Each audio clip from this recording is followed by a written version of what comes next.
On va maintenant rentrer dans ce qu'on appelle le groupe de processus, les groupes de processus de gestion de projet. Alors, vous l'avez compris, dans mon agenda, il y a 5 groupes de processus. Quand on démarre un projet, il y a une première phase qu'on appelle la phase d'initialisation ou la phase de lancement du projet. Alors, c'est à ce niveau qu'on définit ce qu'on a vraiment envie de faire dans les grandes lignes.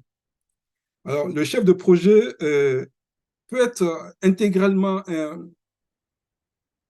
comment dire ça, une partie prenante ou peut être appelé partiellement seulement sur cette partie parce que je vais vous expliquer une chose. Il y a un document qui s'appelle une charte de projet qui donne officiellement mandat au chef de projet. Alors, ce document, parfois, le chef de projet aide à rédiger ce projet, ce document. Donc, ça veut dire qu'il a été embarqué très tôt. Donc, c'est lui qui va aider à la rédaction de tout cela. Soit il vient seulement à la fin de ce document. Et donc, il est obligé de prendre en compte tout ce qui est rentré dans la charte du projet avant de pouvoir les dérouler. Donc, la phase de démarrage du projet, c'est très, très, très, très important. Le chef de projet doit être aligné intégralement à ce qui est dedans. On en parlera un peu plus loin en détail. La deuxième phase, c'est la planification.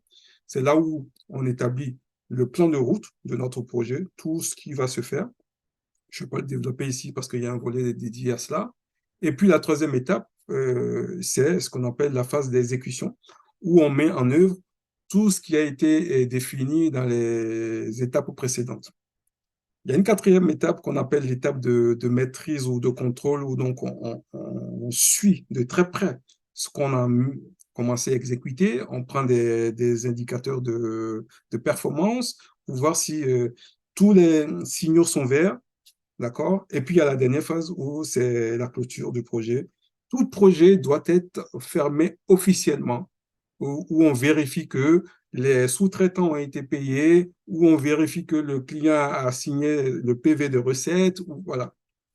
Je vous expliquerai un peu plus tout ce qui rentre dedans.